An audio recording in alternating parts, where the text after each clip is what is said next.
Welcome to the Own It Show. I'm Heather Lee Chapman, your holistic performance and business coach. And I'm so excited to be here with you all today. It's time to stop sacrificing your health and freedom and start scaling your results in your business and all areas of your life. Here at Own It Empire, we help entrepreneurs become high performers and increase their awareness so they can increase their impact and create profitable business online so that you can truly own it. Welcome back to the Own It Show. We are here to inspire, educate, and serve, and help uncommon knowledge become common. And I'm Heather Lee Chapman, your holistic high performance coach. And we have special guest Elise Enriquez here with us today. Thank you so much for being on the show with us. Thank you for having me. I'm so excited to be here. Yes, and we're going to dive into your incredible zone of genius and tips and tricks. And today we're talking about how to own your time productively to be successful in business. And so a little bit more about Elise. She is a productivity coach who helps women in charge make the shift from overwhelm to taking back control of their time. Elise is your guide for discovering and doing what matters to you and your team to take steps and leaps forward to your next achievement. She takes her experience in the operational world of corporate America, the entrepreneurial world of real estate, and the transformational world of coaching to help you move forward with what matters most. And if you are ready, we're going to talk about so many great tips and tricks today. And we've got a free gift there for you, which we're going to tell you more about. So first of all, thank you, Elise, for being on the show so much. We're so glad to be here. Please tell us a little bit more about yourself, your entrepreneur journey. Sure. It's always funny to hear my intro, like to hear myself like just put so succinctly, because we all know that these entrepreneurial journeys are not that synced and smooth and easy, right? Like it's something that we got to like really keep going at. But I would say that I live in the Pacific Northwest area. So I'm in the Seattle area. I have been an entrepreneur since I was little. I mean, like lemonade stands and all that stuff. My family owned, I kind of was in an entrepreneurial spirited family in the sense that I did have one parent who kind of was the steady and kept, an income coming in and insurance through her practice as a nurse. And my dad was a bit more of a dreamer. And so we always had some sort of gig going on in our family. So we had a berry farm. And so I sold pop to pickers. And then we had a farmer's market and I sold lemonade at the farmer's market, just those kinds of things. There was always a little bit of draw to that space for me. But it took time to really truly enter the entrepreneurial journey as an adult because I did, what a lot of us do is go to college and do all that kind of stuff and got a job in corporate America doing sales and operational type of work, and realized in the long run that wasn't going to be for me. But I'm a big, I was a process and policy manager at Microsoft when MSN was kind of coming into the world, which is there even an MSN anymore? So I don't know, but I do recall it. Right. The butterfly was like the rainbow butterfly. Like it was a browser that people used back in the day. And so I got to see it was an entrepreneurial space, actually. So because we were this small pocket within this large corporation that was doing something new, I didn't realize I liked it so much because it was entrepreneurial. And then when it became profitable and it became part of the kind of bigger corporate engine, it was less fun. And I was like, oh yeah, I don't want to navigate the politics of corporate America. That's something I'm not interested in. And so that really accidentally kicked off my entrepreneurial journey. I love that. And what would you give to the business owners listening? What would be your best piece of advice that you maybe wish you knew before you got started, or you're so grateful now? I think what can be really helpful is being able to talk to other business owners and connect with other business owners and get in community sooner. So of course, as a coach, I would say hire a coach. That's absolutely that's the thing I wish I would have known at the beginning, which actually I kind of did. My first entrepreneurial work as a grown-up was real estate. And I accidentally enrolled in a group coaching program right away. It was just required. So I just thought everybody did that. So I was like, oh, everybody does this. I had no idea that most people don't do that. So it's getting in connection with other people that are on the same journey as you, but who also are getting guidance from somebody. So there was a coaching organization for real estate that I was a part of. in a group setting combined. And so that was just golden for me. And I didn't appreciate it at the time. It was something that I had to create for myself when I actually became a coach. Was like, oh, how do I get that again? Because like I said, it was a complete accident. It was completely unintentional. I just thought that's what I had to do. I love that. And I think that's so important. And I wouldn't be where I am if I didn't have coaches and mentors and guidance the entire way. I've Yeah. not stopped studying or learning. Well, I started university, I think, in 2019, and I literally haven't stopped. I currently still have a coach and mentor, and I'm going to be getting another one shortly. And I think that's so important because, first of all, you want to surround yourself with people who are going in the right direction, who've already been there. And one of my favorite quotes I heard Jim Rohn say was, why would you figure out for a decade all the ways it doesn't work when you could read a book or hire a coach and they could tell you and you could get success in a year? Yep, absolutely. Absolutely. And I think it can be hard for some entrepreneurs because there is like, I just want to do it myself perspective, whether they've always felt that way or like me, they were coming out of corporate America and they're like, oh, I don't have to have a boss anymore. Right. And then they can feel like they're being told what to do with a coach or a mentor, but like coaching and mentorship, when it's done right, you're not being told what to do, right? You're being guided and you're shown frameworks and models. And it's just like my advice is always just try it. Like don't decide in your head if it's going to work or not. That's not a real decision. That's not a real result. You're not getting any data unless you actually try something in the real world. So if you're struggling with something and there's somebody that's paved that path, try it and see how it goes before you decide if it's going to work or not work for you. And Bob Proctor, one of my mentors, always used to say, why don't you try, if your way is not working, why don't you try mine? Just why? Mhm. Try it out. Just try it. Just Just try try it. it. Yeah, I'm the language of like experimenting is really big in everything that I do for myself too, right? For me to free myself up from the confines of perfectionism, right? To not Mhm. feel like I have to get it right all the time. We are not going to get it right all the time.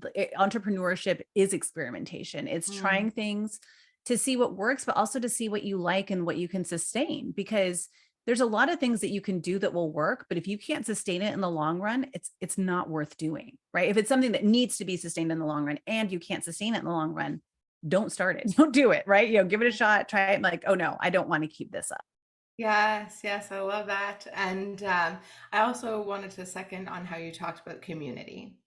So Mhm. when you are in a corporate environment or you have a job, there's a community, there's people, there's usually tons of different things that you can find value in. And then all of a sudden you're a business owner and it starts a team of one and then a team of five, but you're now kind of the boss and mentoring. So you need that community of entrepreneurs and business owners at the same level or higher. And it's Yes. so important to be networking and be connected with like-minded individuals because only 10% of the population is willing to do what it takes to be an entrepreneur and actually create life by design. That's Mm. 10%, okay?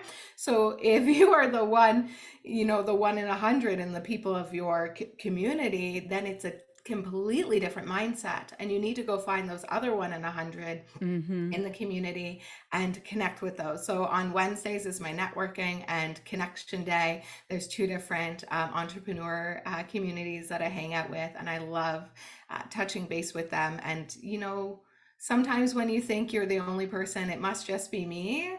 And Right. then you get into a community and everyone's talking about the same thing, and you can learn from each other's experiences and just be validated that maybe you're on the right path. It's such a game changer.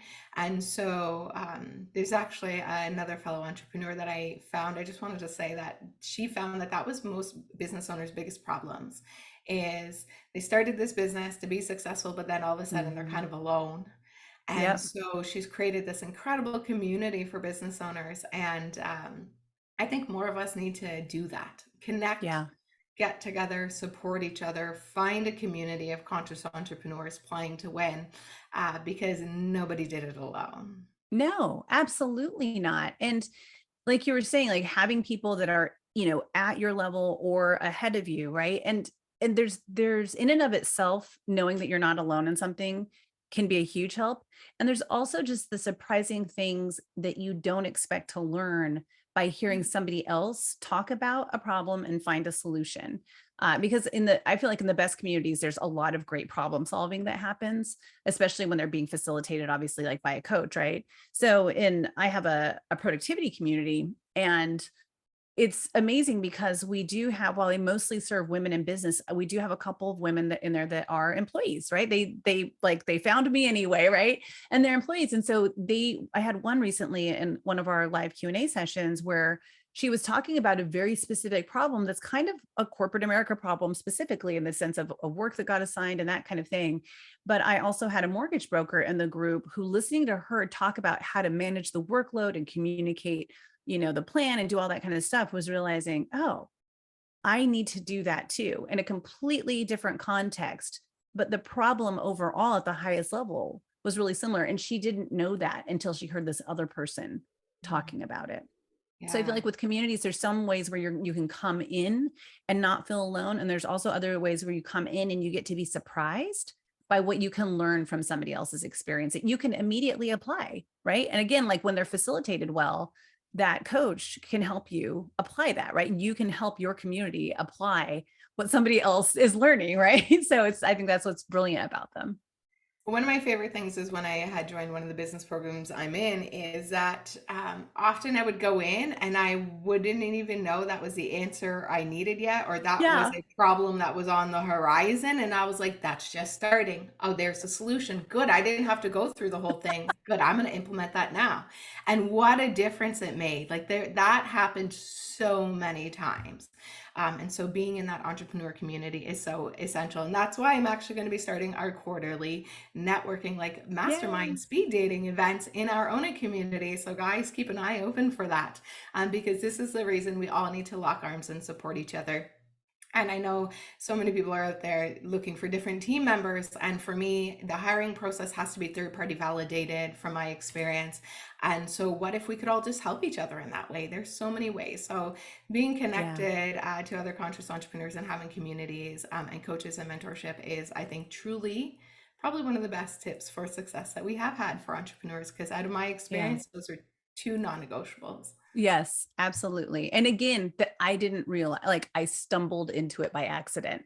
So, and then had to then figure out, I realized it was essential later after I was no longer in as a real estate agent. And I was beginning my coaching practice and didn't realize after I got through my coaching certification program that I no longer had that community. Right. So it took a while for me to go, oh, that's what's missing here, is having a community to connect with so that we can grow together. So it took time to get that back in place again for myself. I love that. And nothing by accident, right? Everything by Exactly. design. And Exactly. through that experience, you realize what you prefer and then you can add it in, which I love. Yep. So I'm so excited to learn about your tips and tricks in your zone of genius today. And we're going to talk about how to be productive, how to get out of our own way, and how to set ourselves up for success. So let's dive into Yes. those tips. Take it away. Yeah. Well, I think the first thing I got to set the stage with is that I think of productivity differently. I think a lot of times when I am teaching or anything like that and start and launching any of my programs, one of the first things I ask is, what does productivity mean to you? And a lot of times people will talk about, getting stuff done. They'll say the words like time blocking and checklists and planners and like all of these things that are kind of these tactical, practical tools and approaches to take that we definitely talk about. And then I had somebody recently say, it sounds, what comes to mind is restriction and, like all this other stuff. I was like, oh, cool. Like I'm hearing some negative stuff too. That's great. And so I always like to ground us in like common language. And so the definition of productivity that I operate off of is that productivity is all about making progress on what matters most to Mm, you, what matters most to you, right? As an individual. So, or while still remaining present to the people, experiences, and opportunities that fulfill you. So what I was witnessing in the world for the first 7 years or so of my coaching practice was a lot of people hustling and getting after it and not enjoying their life. They were all about the goal and not experiencing the life and experiencing the journey. And to me, productivity is about still, of course, making progress while remaining present and yeah. getting to enjoy your journey along the way and not doing it at the expense of the things that are most important to you. So having said that, part of being present means having a clear head, means not having a cluttered brain. And so my key tip is to just stop using your brain as a storage device. It was never meant to be a storage device. It is the least reliable storage device out there. Like, that is why you have a shopping list, right? Because your brain doesn't remember that you need bread when you're at the grocery store. Your brain remembers that you need bread when you're somewhere else completely, or when you're going to the cupboard to like actually make a peanut butter and jelly sandwich where you're like, oh, that's right, we're out of bread, right? So we know this about ourselves. We have calendars, we have all these other things, but we still expect our brains to just hold stuff, and stuff will occur to us over and over again. And we just let it do that. And that is clouding up our brains, and it doesn't allow us to actually be present with the person in front of us. It doesn't allow us to be present with our clients, with our family, with an experience that we're having. So my number one tip is to stop using your brain as a storage device. And that's one of my favorite things, because that running to-do list in your head is a joke. We are constantly torturing ourselves. And so what if you brain dumped and you created more mental real estate for yourself to connect to source, to creator of all that is, to get divine downloads, to be present, to experience life. So I had a severe car accident while I was in nutrition school, and I was studying in Landmark Worldwide, and we had a self-expression leadership program. And one of the things we were to do was to interview people. And so because of this car accident, I was running life on full speed. Like, in case I died tomorrow, like, what could I get done today? And when it was basically like the older version of me, one of the women in the community. And so I interviewed her, like, what's in my blind spot is what we would say. So like, what am I missing that I can't see? And she said, you want to slow down and enjoy the journey.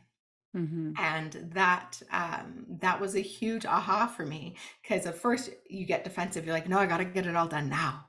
Right? Like, it's got to happen today.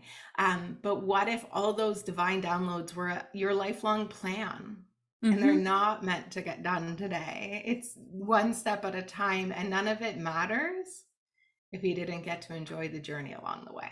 Absolutely. Absolutely. It's when I love that you talked about the divine downloads, because yeah, I feel like there's so much inspiration all around us. And when we are up here in our heads the whole time, we don't get to see it. You know, we don't get to experience, we don't get to see it, we don't get to take that in.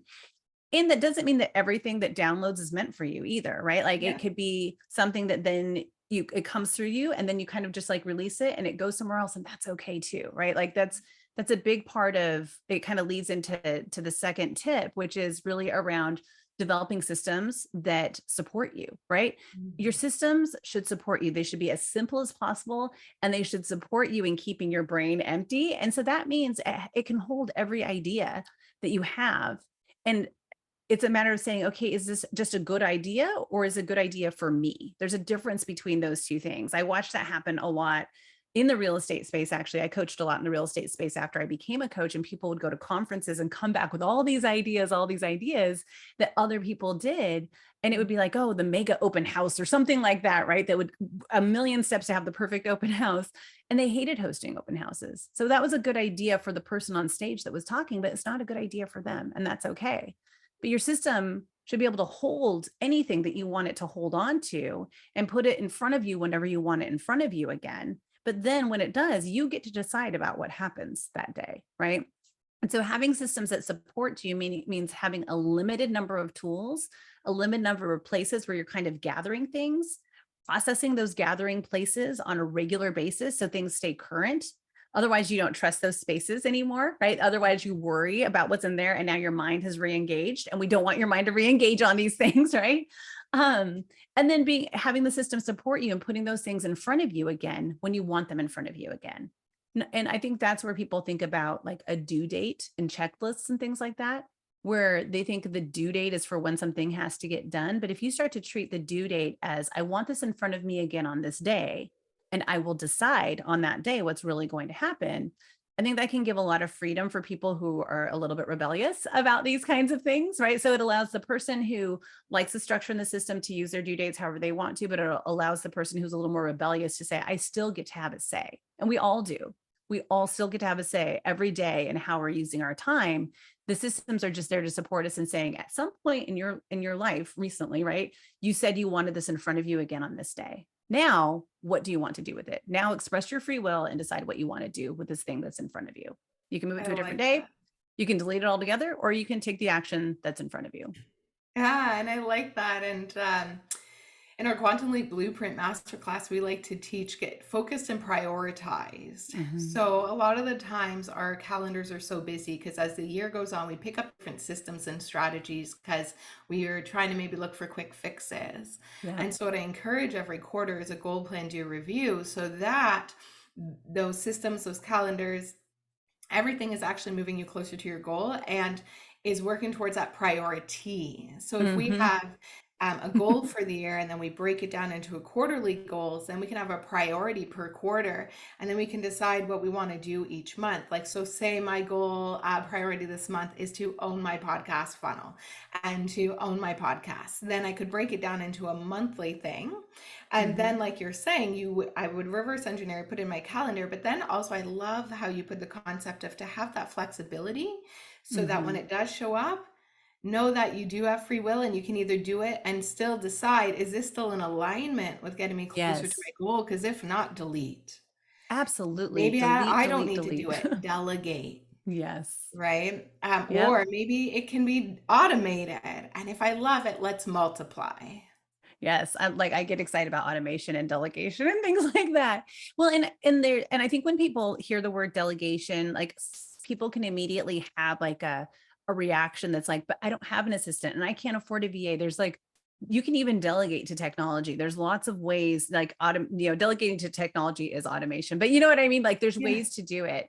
But what you're starting to move toward is really that idea of what is the next action. So you can have a goal and you can have a project that supports that goal. But when we go back to that definition of productivity about making progress on what matters most, that takes into account the priority, right? Yeah. And then making progress, that means taking an action. And this is where I see people get really stuck. This is where I see them, they might set a due date on something. I'm putting air quotes on for anybody who's, if there's audio later, but really being able to make progress on that thing means identifying the next action. And when something is sitting for a long time and you're not making progress on something, it means either you haven't identified the next action or there's a mindset block. And so the first place I always tackle is, okay, what is the next action? And to do that, I just ask a creepy question is what I call it. I just call it the creepy question, but it's like, if you were to say, you want to make progress on owning your podcast funnel, my creepy question would be, okay, Heather, if you had nothing else to do today but make progress on that, what would be the very next thing I would walk in and see you doing? All of a sudden, I bust into your office and you were making progress on this. What would I catch you doing? Right? Because it's creepy for me to bust in on people. But that's I get it now. I like but that. that's where people have to start thinking of a physical, visible. This is David Allen's language of getting things done, but like a physical, visible action, right? People are thinking we're just too smart. You know your space so well, you know your podcast so well, you know all of that we are often thinking like 3 or 4 steps ahead of the actual next action. So the 3 to 4 steps ahead is sitting on our to-do list, and you can't do step 3 or 4 if you haven't done steps 1, 2, and 1, 2, 3, right? So really figuring out what is the very next step I would take to make progress on this thing. What's the very next step that somebody could actually action, that somebody could see me doing? Would I be brainstorming? Would I be searching for something on Google? Would I be copying a template from something? Like, what would I actually see you doing to make progress on that? Where would you need to be to do that? And then are you actually the best person to do it? Mm, And if you're good not, then we're question. talking about delegate, right? But if you are, then okay, let's get that scheduled. Let's identify clearly that next action and set a due date again for when you want it in front of you again. So let's say that's next Monday. And now when you get to Monday, you still get to decide, is this the best day and time for me to do this thing? And if not, you can move it. And if yes, then you make progress. But if you have to look at your to-do list and think about what to do, you will skip over it. That is why things just sit and sit and sit, is because the next action has not been identified. And I love that. And that's why the reverse engineering is so important because most of the things that we have, they're the ideas. Mm-hmm. And what we need to do is break it down into the actual action. So we like to call them containers where we time block in our calendar. And so if the action is to own the podcast, then there would be what do you have to do that? So Mhm. you do a little reverse engineer. Well, I'd have to do this. In order to that, I'd have to do this. And I tell you, do a little you until you get down to the thing where you'd have to get started. And then Yep. that's what goes into the container in the calendar. And the magic Exactly. sauce is to put it in the calendar, off the to-do list and into the calendar. Otherwise, it usually stays on the to-do list. And then somebody asked me when I was on a podcast recently about, well, how do you know if it's a mindset block or if you're just procrastinating or if you're avoiding, if you're just saying, I have free will, not today. Yeah. And so what I said is we can either, if it's not for you, then we delete, right? Of Mhm. course, we're Yeah. always checking in, is it moving us closer to our goal?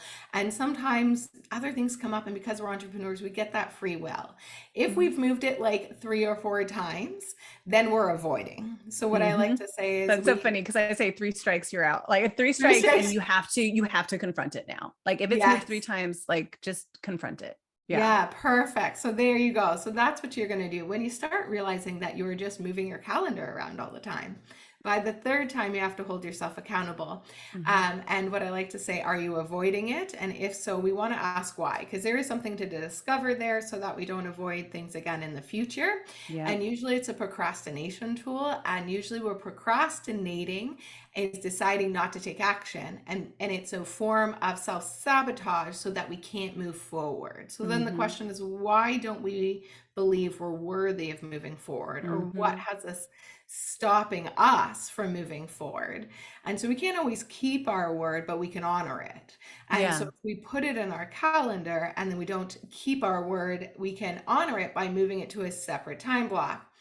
But as Elise was just saying, by the time you've moved it to the third time, it's time to face it, because it's the avoidance is coming in, and it's not just free will anymore. It is Yep. self-sabotaging, right? Yeah. And it is making sure that you really did reverse engineer to that next action, because Mm. I have to say a lot of times it really is that. But then when it is mindset, or when you might even still think it's mindset sometimes, but sometimes it's that what you thought this thing was isn't what it really is. And so that's where being part of a coaching community or having a coach help you with this kind of thing is surprisingly helpful. Like I joke around with people that it's it probably seems crazy for people when they come to me and they're just like, I'm stuck on this. And it's just because they haven't spent enough time with it consciously to say, what is this thing really? What does it actually mean to me? Because oftentimes, like, oh, yeah, I don't need to do this. Delete, or like, it means a lot to me and I'm scared. And so then the mindset kind of stuff can start to come up. But I will watch people try to process one of their gathering spots. So for example, an in tray on their desks, their email inbox. And I always say, take it one thing at a time, stay with it until you get the next action. Even if it's the wrong one, let's get some sort of next action identified. And they want to keep moving on and they want to move past it. And I can just say, stay with it a little bit longer. And it could take like maybe 5 more seconds. They'll explain it a little bit more. And they think they're explaining it to me, but they're really explaining it to themselves and getting clear about, what does this thing actually mean to you? Is it just on here because it's a should kind of thing? Is it on here because it's something you've always done? Is it on here because It's your awesome. mentor did that and you're going to do Yeah. it too, right? Like, what does it actually mean to you? And once they have to explain it to me, they're really explaining it to themselves, and therefore the next action is a lot easier to uncover, or the mindset issue is easier to spot, because you're like, oh, they really care about this. And so now it is like, am I worthy? Am I like, are you afraid of success? Like, what is it that's really going on here? I love that. Brilliant. And I love the part of like, is this the right strategy for you too? Yeah. Because just because it worked for somebody else doesn't mean it's going to be the one for you. And as entrepreneurs, we built our business to do what we love. So we want to find strategies that bring joy to us in our business, right? Yeah. It goes back to the sustainable part, right? Like, because you and I, before we started recording, I'm forgetting the language you used around it, but it's like, what are the things that, oh shoot, that you do, and how to stay in it, like how to join the entrepreneurial journey and stay in that journey. It requires sustainable actions. It requires consistency. So that means stuff that you're going to actually want to do, generally speaking. There's going to be parts that aren't going to be as much fun, but overall, big picture, what are the things you enjoy doing to promote your business? I enjoy doing this. I enjoy having these conversations with you. I'm not trying to go be a public speaker somewhere. I don't enjoy that. I don't enjoy it. I enjoy this. I enjoy a conversation. I enjoy a live Q&A. Those are the things that I enjoy. So those are the things I'm going to invest my time in promoting my business, right? So it's figuring out those things that you can actually sustain. And so try it. I tried speaking. I did a lot of speaking gigs early on, right? And I was just like, why am I still doing this? There's dread every time. I don't enjoy it that much. Like, why am I doing that? It's not sustainable to me. Yeah, so finding what we love so that the business is sustainable, so that we can get up and with joy every day and look at our calendar and be like, I get to do this. Yeah, exactly. Like, and for it's funny because you're like, put it on the calendar. And for me, we do it a little bit differently, but it doesn't matter. However, you're committing to it, right? To me, it's like I'm committed to my to-do list.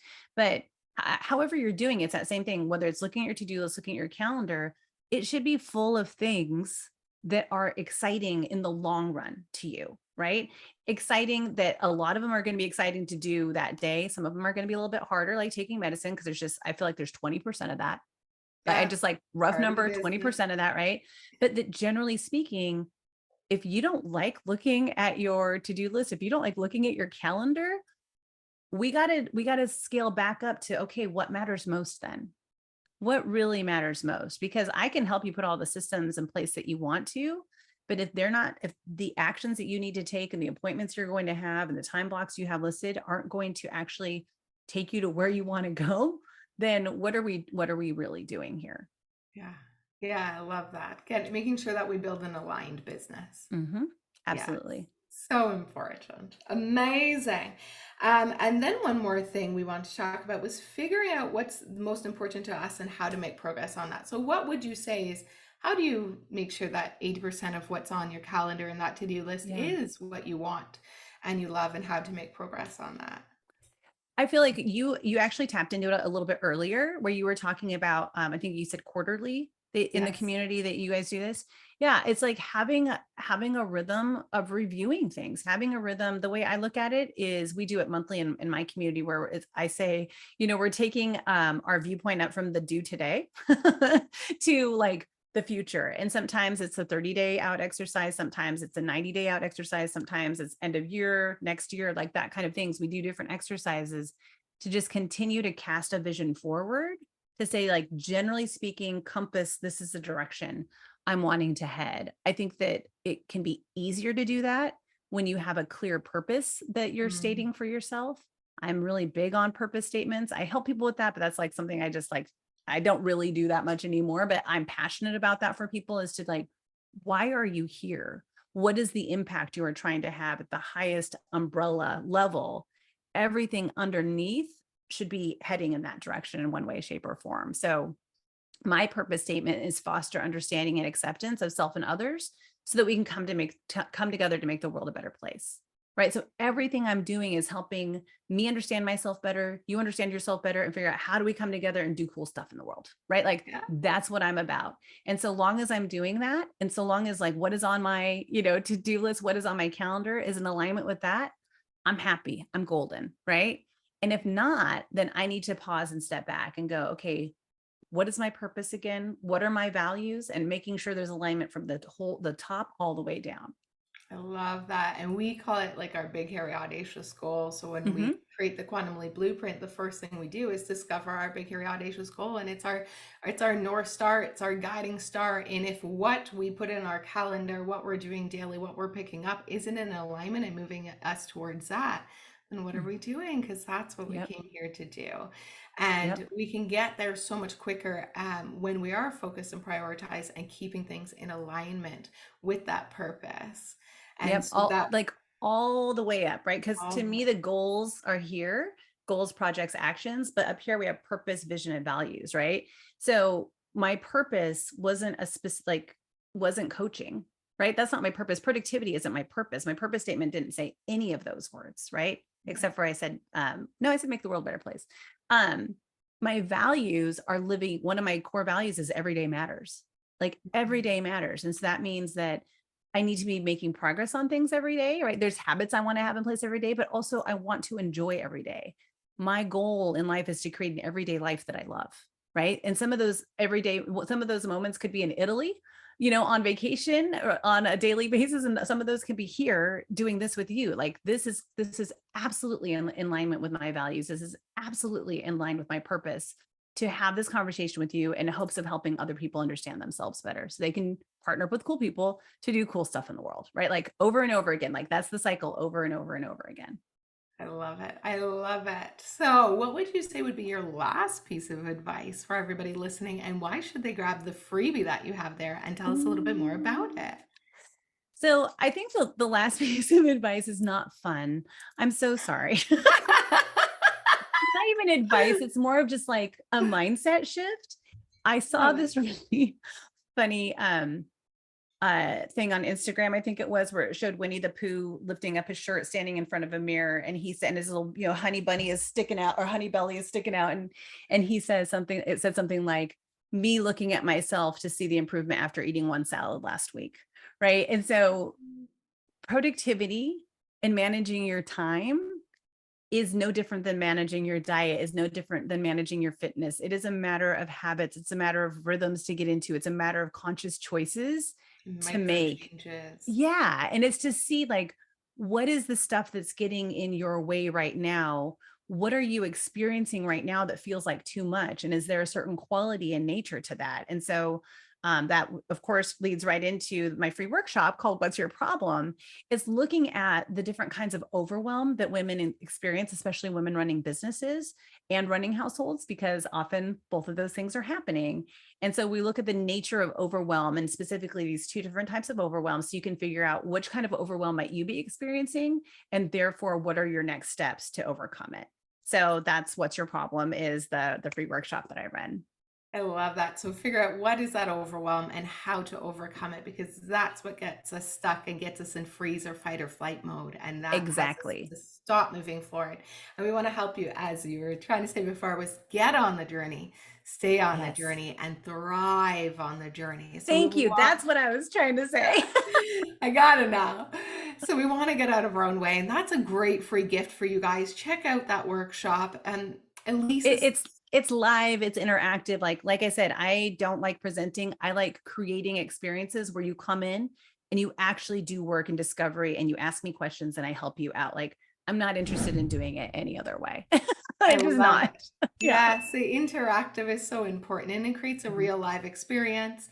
And it's so much better to be able to support people and have that application and get out of concept, right? Yep. Yep. Yes, Yes. that Yeah. that is critical to me. I'm like, I'm not interested in sharing a concept with you unless you're going to do something with it. So that's part of my learning style, is to take an information to change reality. That's my mode. And so that's what I'm always going to be doing with my people, is like, I'm not just going to show you something. We are going to do something now. And that's going to lead to some sort of action for you to try out. So you can run an experiment and see how it goes. I love it. And I love your lightness, how you take everything. And we're going to experiment. We're just going to figure it out. And it Yeah. either works or it doesn't. And we find out which way it works, which way it doesn't. And then Yep. we can move forward, right? Yep. Exactly.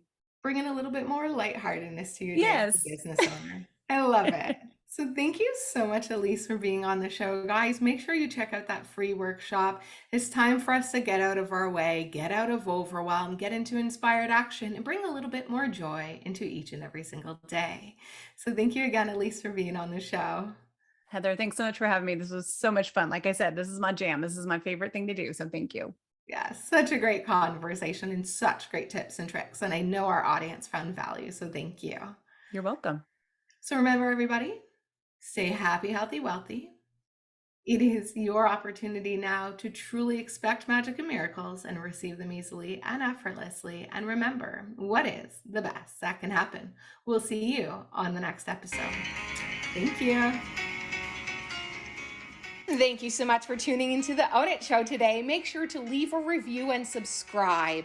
We want to thank you for your time and energy and extend the invite for you to join us in the Own It community on Facebook, an incubator for conscious entrepreneurs so that they can step into their greatness. We have tons of free trainings and resources for you, as well as a great opportunity to network with people leaving a positive impact on this world.